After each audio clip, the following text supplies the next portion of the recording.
All right, let's get right into it. We are going to unpack a story that's playing out deep inside the electric vehicle revolution.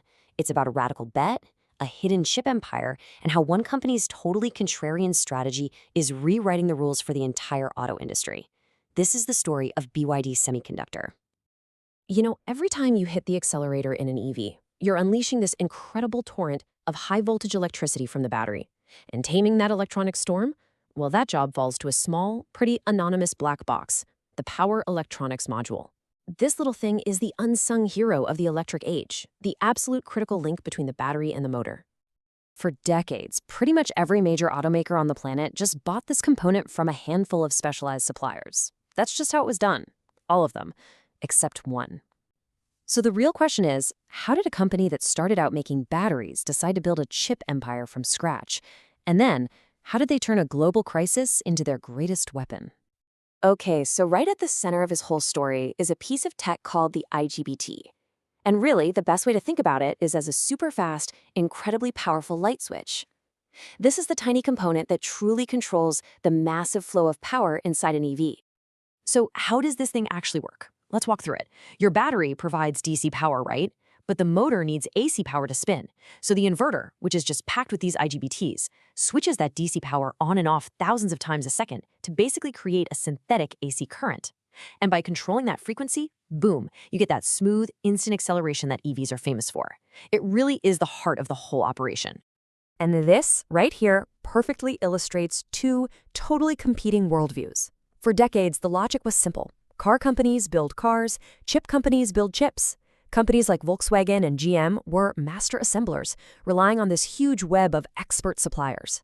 But BYD, they chose a completely different path: vertical integration. They wanted to own and control the most critical, most valuable components themselves. A truly radical idea back then. To really understand why they broke from the pack, you have to look at where they came from. BYD wasn't born an automaker. Its DNA was forged in a completely different industry entirely, with a completely different way of thinking. This timeline is just fascinating because it shows this whole thing wasn't some reaction to a crisis. It was a deliberate, 2-decade-long plan. They started with batteries in '95, totally obsessed with controlling the core component.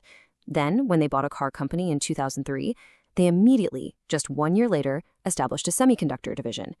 By 2009, they had their very own IGBT chip. This was a long bet. For more than a decade, this was a really expensive internal project that most people didn't even know about. Then, in 2021, the world changed. The global semiconductor shortage brought the entire auto industry to its knees. And suddenly, BYD's long bet was about to pay off in a spectacular way. The impact on the competition was, well, it was devastating. Volkswagen's production fell by over 2.3 million cars. General Motors had to stop making its most profitable trucks. Factories all over the world were just sitting idle because these companies simply could not get the chips they needed. They were completely paralyzed. But while the rest of the industry was basically stuck in the pits, BYD was flying laps around them.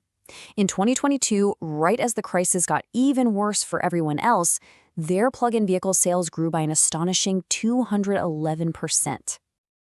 But here's the thing. The story doesn't end with just having a supply of chips. The real power of their strategy, the hidden advantage, was something else entirely: incredible flexibility. Think about it this way. For a traditional automaker, if a specific chip from a supplier isn't available, the production line just stops, period. But BYD operates in what you could call a closed loop. Their car engineers can talk directly to their chip engineers. They can literally say, hey, we're short on chip A, but we have a ton of chip B. And then they can rapidly redesign the power module to use the part they actually have.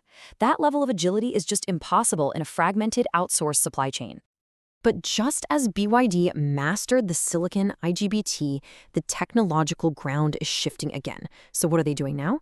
They're doubling down, repeating their playbook on an even grander scale for the next generation of power semiconductors.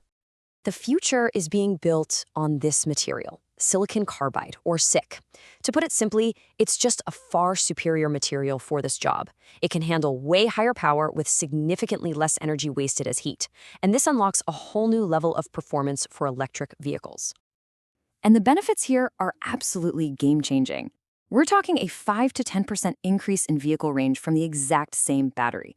We're talking the ability to use 800-volt systems for ridiculously fast charging. And because SiC components are smaller and more efficient, you get lighter cars. It's really a trifecta of advantages. So, if it's so great, why isn't every car using it? Well, because making it is brutally difficult.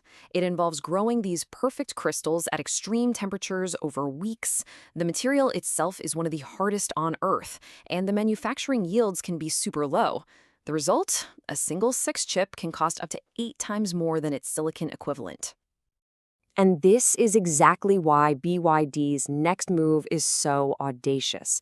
They are pouring billions of dollars into building a complete in-house silicon carbide supply chain, betting that the price of self-sufficiency is absolutely worth the immense prize.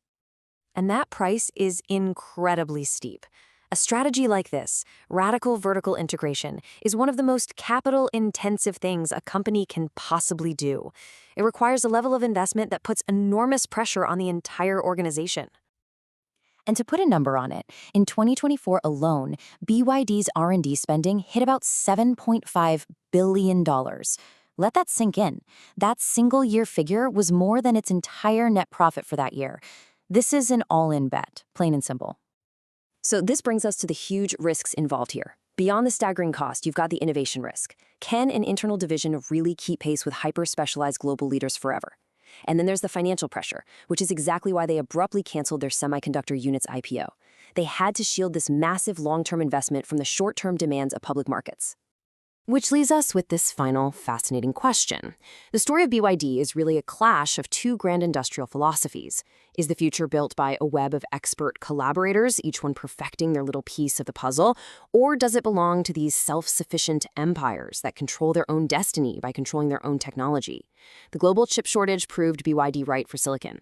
Whether they can repeat that success with silicon carbide will define not just their future, but maybe how all the complex things of tomorrow get built.